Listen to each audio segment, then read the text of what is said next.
누가복음 12장 13절에서 22절 저와 함께 교독하겠습니다. 무리 가운데서 어떤 사람이 예수께 말하였다. 선생님, 내 형제에게 명해서 유산을 나와 나누라고 해주십시오. 예수께서 그에게 말씀하셨다. 이 사람아, 누가 나를 너희의 재판관이나 분배인으로 세웠느냐? 그리고 사람들에게 말씀하셨다. 너희는 조심하여 온갖 탐욕을 멀리하여라. 재산이 차고 넘치더라도 사람의 생명은 거기에 달려있지 않다. 비유를 하나 말씀하셨다. 어떤 부자가 밭에서 많은 소출을 거두었다. 그래서 그는 속으로 내 소출을 쌓아둘 곳이 없으니 어떻게 할까 하고 궁리하였다. 그는 혼자 말하였다. 이렇게 해야겠다. 내 곡간을 헐고서 더 크게 짓고 내 곡식과 물건들을 다 거기에다가 쌓아두겠다. 그리고 내 영혼에게 말하겠다. 영혼아, 여러 해 동안 쓸 많은 물건을 쌓아두었으니 너는 마음 놓고 먹고 마시고 즐겨라.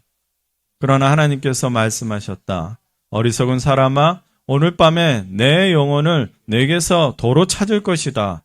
그러면 내가 장만한 것들이 누구의 것이 되겠느냐? 자기를 위해서는 재물을 쌓아두면서도 하나님께 대하여는 부요하지 못한 사람은 이와 같다. 같이 예수께서 자기의 제자들에게 말씀하셨다. 그러므로 내가 너희에게 말한다. 목숨을 부지하려고 무엇을 먹을까 하고 걱정하지 말고 몸을 보호하려고 무엇을 입을까 하고 걱정하지 말아라. 아멘. 고백합시다. 이 말씀은 하나님 말씀이며 살아있는 말씀이며 내 인생의 해답이다. 오늘 이 말씀이 여러분들에게 기쁨이 되고 회복이 되어야 할 줄로 믿습니다.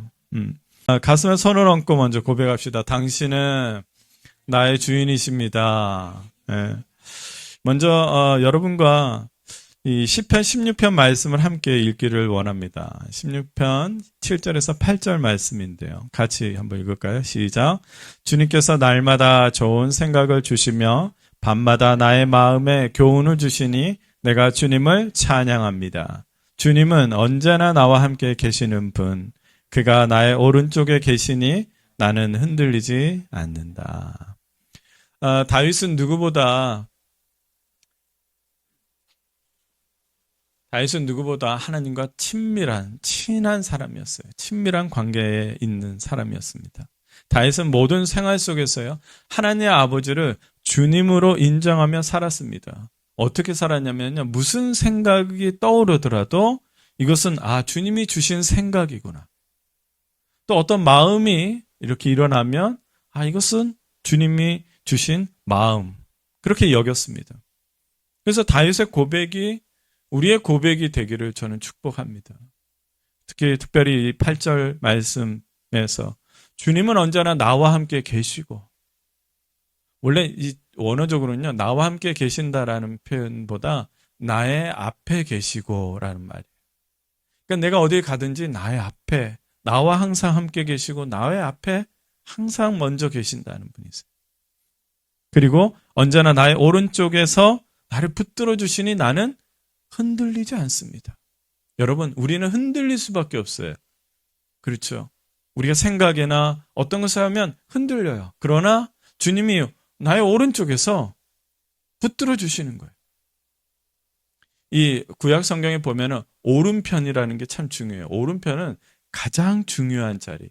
그래서 성경에도 예수님이 하늘나라에 다시 올라가셔서 누구의 오른편에 앉아 계신다고 말씀하세요? 하나님의 오른편. 가장 소중한 위치에 계신다는 거예요. 그래서 하나님은 우리의 오른편에서 계시기 때문에 나를 항상 붙들어 주시는 거예요. 그래서 당신은 나의 주인이십니다. 라는 삶을 살기를 바랍니다. 우리는 예수님을 나의 구원자로 영접하면서 신앙의 시작을 합니다. 신앙의 시작은 예수님을 나의 구주, 구원자다 영접하면서 시작을 하는 거예요. 그리고 우리를 구원해 주신 예수님을 그러면서 우리 동시에 주인으로 모시는 거예요. 여러분, 우리가 값을 치르고 죄와 사망의 그 권세로부터 예수 그리스도의 보혈로 값을 치르고 우리가 하나님의 자녀가 되었어요. 그 값을 치러줬기 때문에 우리의 주인이 바뀌는 거예요. 예수님이 나의 주인이십니다. 다윗처럼 어떤 생각이나 마음을 가지더라도 우리는 어떤 생각을 해야 돼요? 아, 주님이 주신 거구나. 내 안에 성령님께서 역사하시는구나. 그래도 주님이 주시는 그 생각과 마음을 인정하면서 사는 것이죠. 그리고 우리는 예수님의 이름으로 하나님의 자녀가 되는 특권을 가지게 되었습니다. 그 특권은 무엇보다 하나님의 나라를 만날 수 있는 특권이에요. 예수님은 하나님의 자녀들을 위해서 하나님 나라에 대해서 말씀하시고 가르치셨습니다.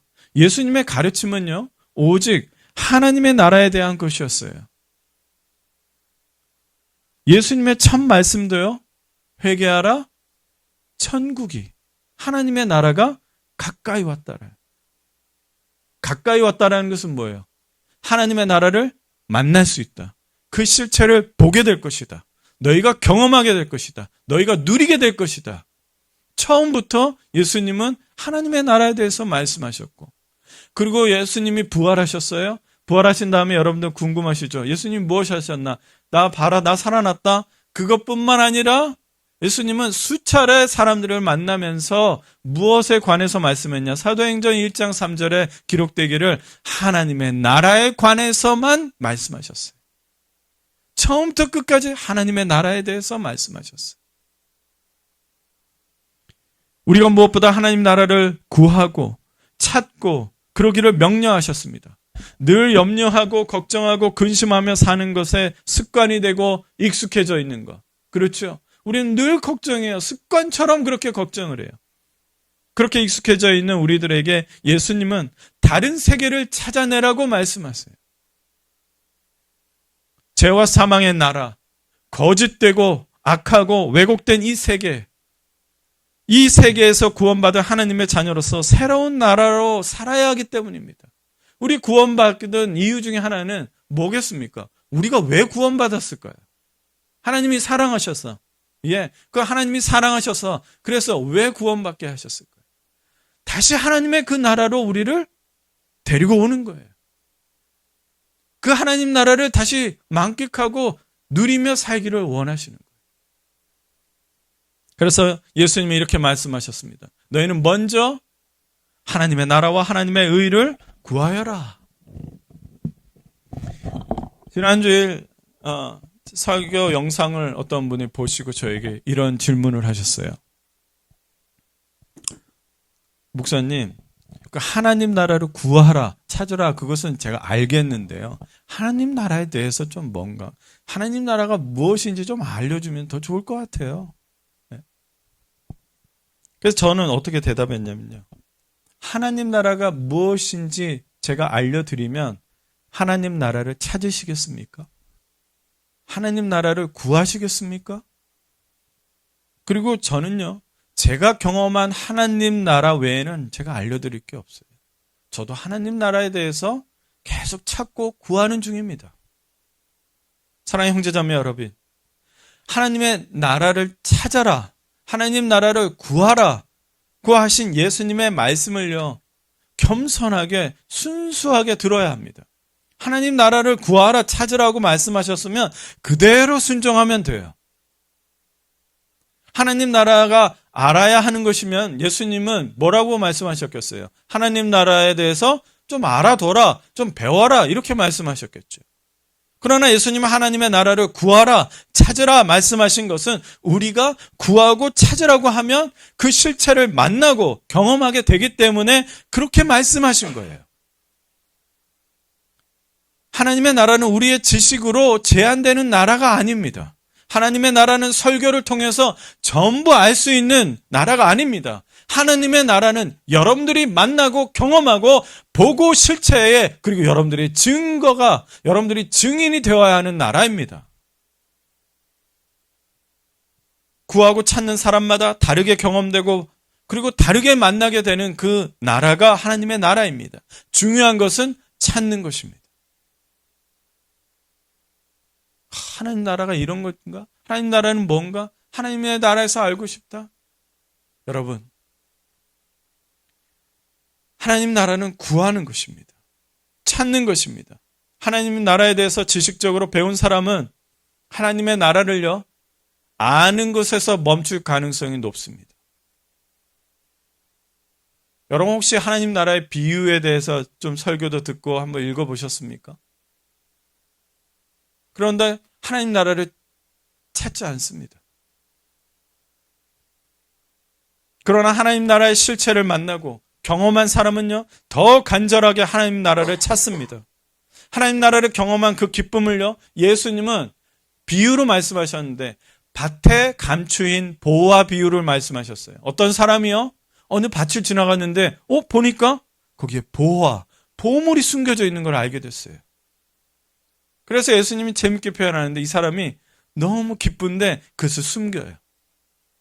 그리고 자기의 모든 소유를 팔아서 그 밭을 어떻게든 살려고 합니다. 하나님의 나라를 경험한 사람은 이 경험을 한다는 거예요.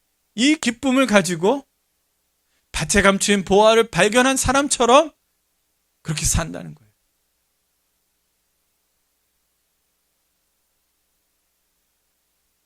하나님 나라를 경험한 기쁨은 마치 밭에 보화가 숨겨진 것을 알게 된 그 기쁨 같은 거라는 거예요. 그래서 하나님의 나라의 비밀을 모두 알고 계시는 예수님께서 우리에게 하나님의 나라를 찾으라고 말씀하신 거예요. 그리고 이렇게 말씀하셨습니다. 우리가 잘 아는 성경 구절이에요. 한번 읽어볼까요? 같이. 시작. 구하여라. 그리하면 하나님께서 너희에게 주실 것이다. 찾아라. 그리하면 너희가 찾을 것이다. 문을 두드려라. 그리하면 하나님께서 너희에게 열어주실 것이다. 구하는 사람마다 얻을 것이요, 찾는 사람마다 찾을 것이요, 문을 두드리는 사람에게 열어주실 것이다. 아멘. 여러분 이 말씀 잘 아시죠? 이 성경 구절을 우리는 많이 오해합니다. 내가 원하는 것을 간절히 구하면 하나님이 주신다. 내가 이루고 싶은 것을 위해서 끊임없이 두드리고 금식하고 찾으면 가지게 될 것이다. 그러나 이 성경 구절의 목적어가 뭡니까? 내가 원하는 것입니까? 내가 가지고 싶은 겁니까? 목적어가 뭐죠? 내가 원하는 것, 내가 이루는 것입니까? 예수님의 목적어는 하나입니다. 하나님의 나라입니다. 예수님은 우리에게 하나님의 나라를 구하라, 찾아라, 문을 두드리라고 말씀하시는 거예요. 제가 마태복음 7장이라고 그랬잖아요. 바로 앞장에 6장에 먼저 그의 나라와 그의 의를, 하나님의 나라를 구하라, 찾으라고 한 거예요. 연결해서 봐야 하는 것입니다. 하나님의 나라를 구하는 사람마다 만나게 되고 새로운 문이 열리게 된다는 것을 약속해 주시는 말씀입니다. 그러므로 우리는 무엇을 해야 합니까? 하나님의 나라를 구해야 합니다. 찾아야 합니다. 문을 두드려야 합니다. 그래서 여러분 그냥 그렇게 예수님이 시키는 대로 기도하시면 돼요. 저는 하나님 나라를 만나고 싶습니다. 하나님 나라를 경험하고 싶습니다. 우리 에버그린 교회, 저는 우리 에버그린 성도들에게 이런 별명이 생겼으면 좋겠어요. 어떤 별명이냐? 에버그린 교회 그 성도들은 하나님 나라를 찾아내는 사람들이더라. 하나님 나라를 날마다 경험하는 사람들이더라. 정말 하나님 나라의 그 비밀을 정말 새롭게 경험하는 사람들이더라. 저는 우리가 어떤 명예보다 이 별명을 가지는 그런 명예를 얻었으면 좋겠습니다. 하나님이 그렇게 인정해주는 공동체였으면 좋겠습니다. 여러분 그렇게 그런 공동체 되기를 같이 소원해 주시겠습니까? 네? 하나님 나라를 경험할 수 있어요. 우리 옆에 사람한테 고백합시다. 이렇게 격려합시다. 하나님 나라를 찾읍시다. 하나님 나라를 만납시다. 네. 예수님의 말씀을요, 저는 더 플러스해서 이 말씀을 드리자면 우리는 뭐 이게 보수적이니 뭐니 그런 것보다 말씀을 여러분 꺾으시면 안 돼요. 말씀은 그냥 순수하게 일단은 우리가 먼저 해야 하는 것은요, 하나님 나라를 찾아라. 그러면 찾으면 되는 거예요. 제가 하나님 나라가 뭔지를 좀 알고 난 다음에 찾아볼게요. 제가 어떤 수준이, 저도 어느 정도 수준이 있으니까 하나님 나라에 대해서는 좀 알아야 하지 않겠어요? 아니요. 우리의 수준은 그 말씀을 하라고 하면 하고, 하지 말라고 하면 안 하면 되는 그 수준이면 됩니다. 그러므로 예수님의 말씀을 순수하게 순종하면서 우리에게 하나님 나라의 비밀을 알게 되는 축복이 우리에게 임할 줄로 믿습니다. 근데 오늘 본문은요, 예수님이 우리에게 염려하지 말고 하나님 나라를 구하며 살라는 말씀을 왜 하게 되었는지, 누가복음은요 정말 친절해요. 마태복음의 6장 그 부분 산상수훈 쪽은 그런 이 단계적인 게 없었는데 누가복음은 친절하게 얘기해요. 그리고 오늘 본문은 또 누가복음에만 기록되어 있는 본문이거든요. 근데 왜 하나님 나라를 구하며 염려하지 말고 왜 하나님 나라를 구하며 살아야 하는가에 대해서 알려주고 있어요. 어느 날 예수님이 계신 곳에 수많은 사람들이 몰려들었습니다. 어떤 사람이 이렇게 선생님 제가 지금 형제하고 지금 약간 곤란한 상황에 처해 있는데 뭐냐면 재산을 분배하는 문제가 생겼습니다.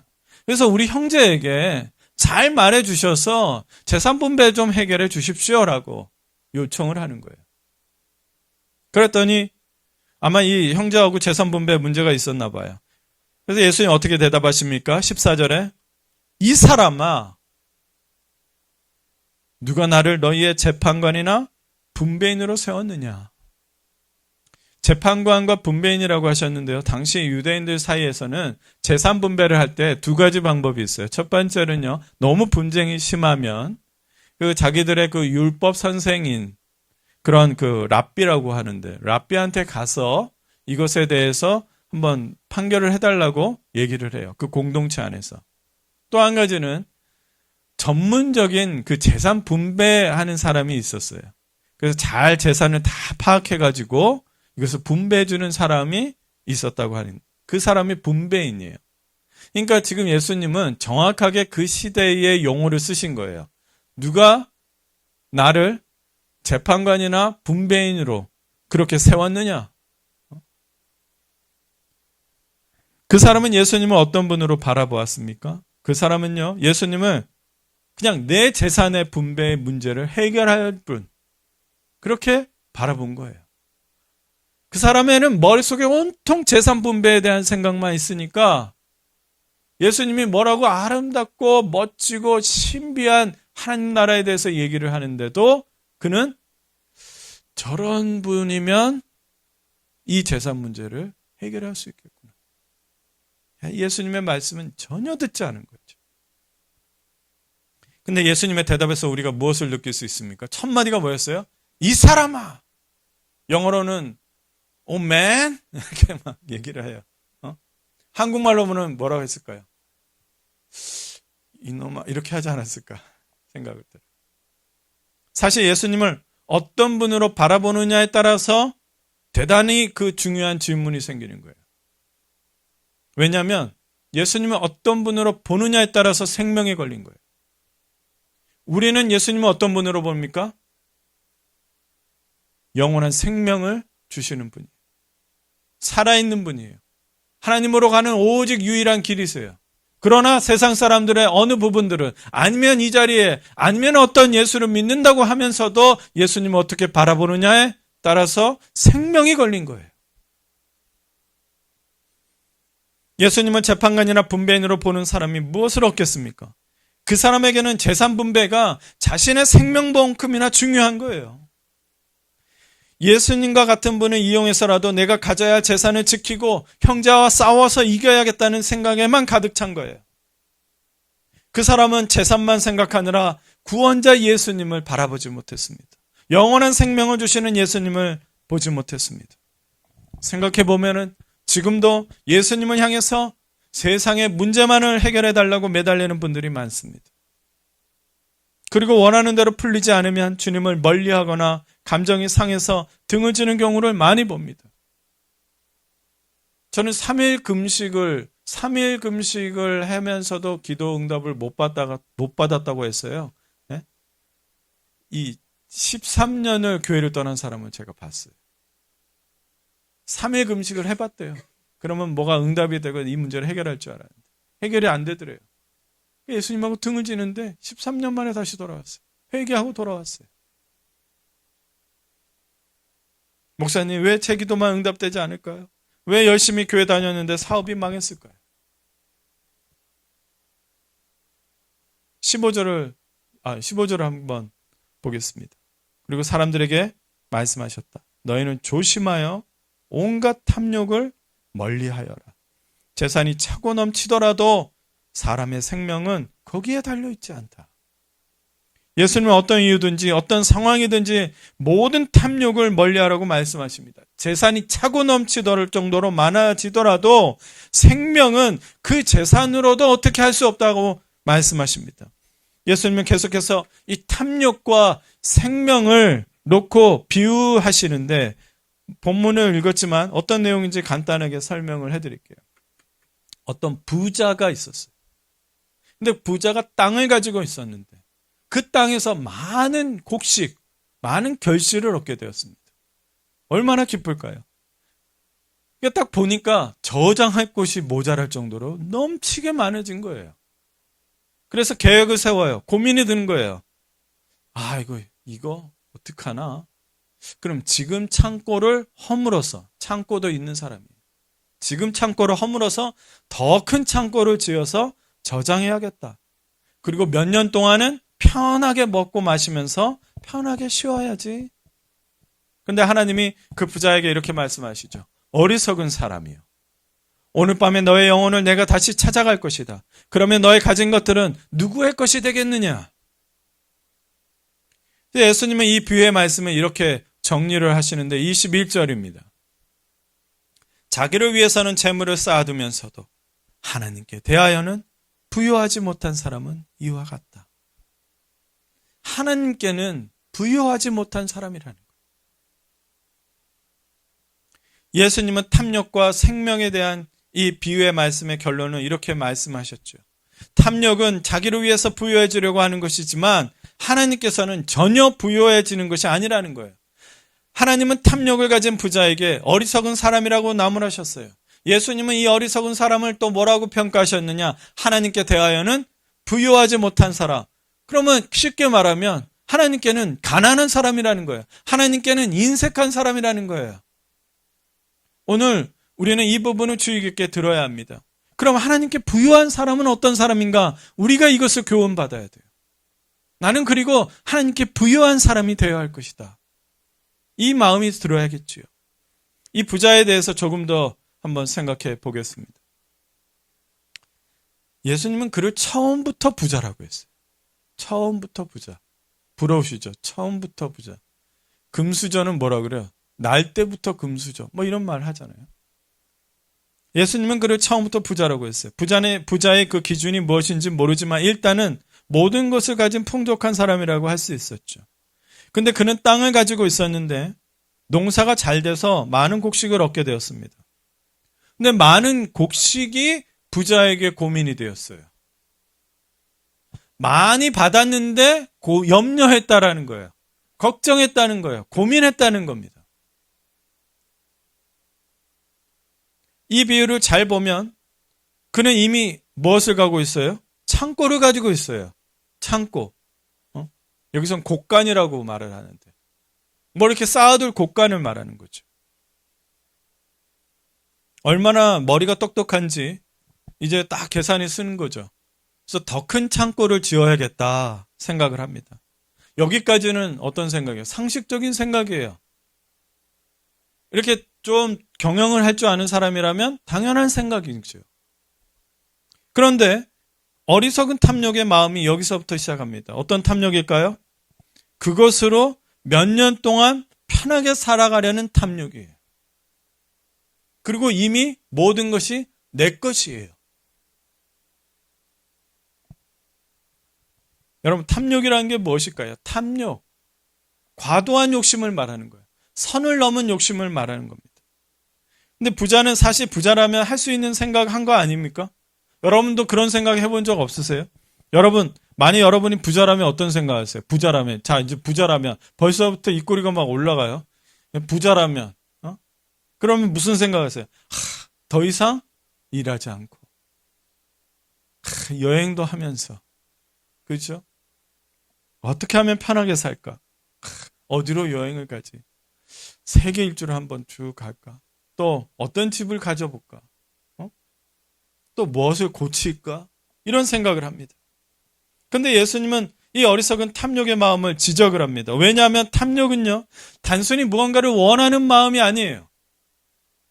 그것이 없으면 행복할 수 없겠다 하고 생각하는 영적인 중독 상태를 말합니다. 그것 없으면, 그것이 없으면, 만약 그것만 가지면, 그것만 갖추면, 부자가 된다면, 그 직장만 가진다면, 그 집만 가지면, 그 지위에만 오르면, 그 학교에만 들어가면 행복할 수 있다고 믿는 마음, 그것이 어리석은 탐욕이라는 거예요. 탐욕을 가지면 가질수록요, 욕망의 리스트는 더 많아집니다. 복잡합니다. 바쁘게 만듭니다. 그리고 무엇을 우선해야 할지 모르게 만듭니다. 골로새서 3장 5절에 말씀하기를 땅에 속한 지체의 일들을 죽여야 하는데 음행과 더러움과 정욕과 악한 욕망과 탐욕을 죽이십시오. 그런데 탐욕은 우상 숭배입니다. 이렇게 말씀합니다. 사도 바울이 특별히 탐욕은 우상 숭배라고 말씀하면서 주의를 주고 있는 게 이게 참 인상적이에요. 왜 탐욕이 우상 숭배와 같은 죄일까? 재물이 하나님을 대신하니까. 재물이 하나님을 대신해서 나를 안전하게 하고 나를 행복하게 보장해 줄 거라고 믿기 때문에, 그 재물을 믿기 때문에 그 순간 우상이 되는 겁니다. 이 부자를 어리석다고 하나님께서 말씀하신 이유는 어리석은 자여, 재산 관리를 못해서가 아니에요. 그 재산이 나의 영혼과 내 가정과 내 생명을 지켜줄 거라고 믿기 때문에 어리석다고 하는 거예요. 저는 이 본문을 깊이 연구하고 주석을 찾아보고 연구를 하는데 1세기 팔레스타인 지역이잖아요. 팔레스타인 지역의 그 농경 생활에 대해서 알아봤어요. 당시 유대 사회는요, 부자들이, 소수의 부자들이 땅을 다 차지하고 그리고 농장을 소유했어요. 그 땅이 없는 가난한 사람들은요, 이 부자의 땅에서 빌려가지고 농사를 짓는 그런 시스템이었어요. 일반적으로. 그런데 부자가 자기의 그 기존 창고를 허물고 더 크게 짓기로 했다는 것은 무엇이 담겨져 있냐면, 그 무슨 의도가 담겨져 있냐면, 곡식을 나눠주거나 시장에다가 바로 내놓지 않겠다라는 말이에요. 비축해 놓겠다, 저장해 놓겠다라는 뜻 아니겠어요? 창고를 더 크게 져야겠다는 것은. 그런데 이 뜻은 무슨 의도가 있냐면, 첫째는요, 잘 저장하고 있다가 가격이 오를 때까지 저장해 놓고 나중에 팔겠다라는 거예요. 그리고 더 많은 이익을 생각하고 새 창고를 투자를 하는 거예요. 또 한 가지는요, 저장한 것으로 가난한 사람들을 더 이용하려고 하는 거예요.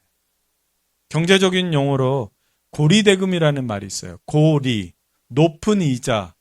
그래서 대금, 돈을 빌려준대. 돈을 빌려주는데 높은 이자로 돈을 빌려주는 거예요. 곡식을 가난한 사람에게 나눠주면서요, 더 심한 노동을 요구하거나 아니면 더 많은 곡식을 받아낼 생각을 이 부자가 했다고 여길 수 있는 게 바로 이 배경이에요. 그냥 예수님은 재밌게 비유를 하신 게 아니에요. 그 시대를 질타를 한 거예요. 이 생각의 근거가 될 수 있는 것은요, 20절에 하나님께서 하신 말씀이에요. 20절에 뭐라고 해요? 오늘 밤에 내 영혼을 내게서 도로 찾을 것이다. 여기서 도로 찾는다, 다시 찾는다. 이 표현은요, 헬라어로 아파이테오라는 뜻인데 모르셔도 돼요. 금융 용어예요. 은행들이 쓰는 용어예요. 뭐냐? 빌려준 돈을 상환받다, 다시 받는 거예요. 페이백이라는 뜻이에요. 부자는 빌린 것이 없으니까 어떤 것을 갚아야 한다는 생각 전혀 하지 않았겠지요. 그러나 하나님은 그 부자에게서 빌려준 것을 다시 찾아가려고 하는데 그게 뭐냐? 생명이라는 거예요. 생명이라는 거예요. 사랑하는 형제 자매 여러분, 특별히 오늘 말씀에서 꼭 잊지 말아야 할 것이 있습니다. 우리의 생명은 우리 것이 아니라는 것. 하나님께서 우리에게 생명을 주신 거예요. 생명의 주인은 하나님이라는 것. 생명은 우리의 소유가 아닙니다. 하나님께서 우리에게 생명을 찾으시면 우리는 드릴 수밖에 없어요. 그래서 우리는 뭐라고 그래요? 죽음을 맞이할 때 하나님께서 우리를 부르신다. 하나님 아버지만이 생명의 주인이기 때문입니다. 그래서 여기서 기억할 게 자살의 문제입니다. 우리 시대는 죄와 사망의 권세로부터 우리의 정신까지도 피폐해서 우울증이라는 것이 있어요.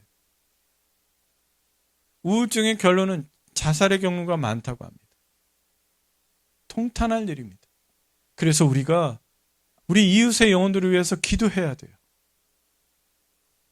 그리고 우리 청소년들에게도 이건 교리가 아닙니다. 오늘 본문에서도 내 것이라고 그랬어요. 그 생명은 내 것이기 때문에 우리 젊은이들이 혹시라도 자살을 생각하는 것에서 오늘 꼭 이것을 가르쳐 주십시오. 권면하십시오. 생명은 우리 것이 아닙니다. 하나님 아버지의 것입니다. 그러면 생명도 우리의 기본이 되는 그 생명, 내가 지금 두 발 딛고 설 수 있는 이 생명이 주님의 것이라면 우리가 가진 것도 주님의 것입니다. 그럼 우리에게 왜 허락하셨느냐? 맡겨두신 거예요. 그것을 가지고 뜻이 있으니까 맡겨주신 거예요. 성경에서는 우리를 하나님의 청지기라고 말합니다. 따라합시다. 우리는 하나님의 청지기입니다. 청지기라는 말은 관리자라는 말이에요. 관리자. 자신의 삶, 시간, 재능, 그리고 물질, 모든 소유가 하나님의 소유라는 것을 인정하고 그 하나님의 뜻에 따라서 사용하고 관리하는 그런 관리자입니다. 관리자는 주님께 무엇을 해야 돼요? 주님이 주셨구나. 감사하고 겸손하게 그리고 성실하게 주인의 것으로 잘 관리해야 합니다. 여러분, 그래서 불평하는 것을 기뻐하지 않으신 거예요. 내가 아내를 만났고 자녀도 주님이 주셨어요. 그러면 이 자녀를 주신 거에 하나님을 원망하지 말고 감사하며 성실하게 잘 키워내면 그것도 청지기의 역할을 잘 하시는 거예요. 그래서 여러분 가정생활에서도 자녀를 잘 돌보고 그들을 위해서 기도하는 것, 그것도 주님의 귀한 사역입니다. 할렐루야. 예수님은 그 어리석은 부자를 하나님께 부유하지 못한 사람, 가난한 사람이라고 하셨습니다. 그러면 이제 말씀을 정리하면서 그러면 하나님의 부유한 사람은 어떤 사람인가? 오늘 너무나도 쉬운 이 힌트를 많이 얻을 수 있어요. 첫째는 뭐냐? 하나님께 부유한 사람은요, 삶의 방향과 목적이 이제 하나님께 향해 있는 사람이에요. 그게 부유한 사람이에요. 어리석은 부자는요, 내 창고, 내 곡식, 내 물건, 내 인생, 그 몇 년을 계획하는 것도 내 몇 년이라는 거예요. 내 거라는 거예요. 모든 소유와 행복을 자신이 마음대로 할 수 있다고 살았습니다. 그러나 하나님께 부유한 사람은 나의 생명을 결정할 수 있는 주권이 하나님께 있다는 것을 겸손하게 인정하는 사람. 오늘 나에게 주어진 삶을 주님 주신 선물로 감사하며 시작하는 사람이 하나님께 부유한 사람입니다. 그래서 아침에 눈을 뜨면 하나님, 오늘 하루도 허락해 주셔서 감사합니다. 두 번째로 하나님께 부유한 사람은요, 가장 귀한 것, 하나님 나라의 가치를 두는 사람입니다. 이 땅의 물질적인 풍요와 안식을 구하는 삶보다 하나님 아버지와 친밀한 관계, 더 성숙해지는 그 믿음을 구하는 거예요. 여러분, 때로는 부족하죠. 돈이 없어서 속상하고 불편하고 또 마음이 쓰립니다. 그리고 어떤 것을 또 꼬박 내야 하는 그 재정 문제도 있어요. 그러나 그것보다, 그 쓰라림보다 하나님과 더 친해지는 것, 그것을 마음에 두는 것이 하나님께 부유한 사람입니다. 하나님 한 분만으로 만족하고 감사하는 사람이 하나님께 부유한 사람인 거죠.